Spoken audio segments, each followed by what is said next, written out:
sir थोड़ी सिखाई जाऊँ गार्ड चढ़ा पे हाँ मैं बच्ची लाना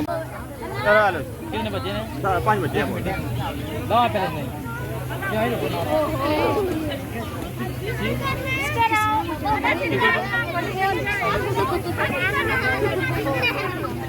आ जाओ तेरा सामने उसी ला उसी भी ऊपर ला कट्ठे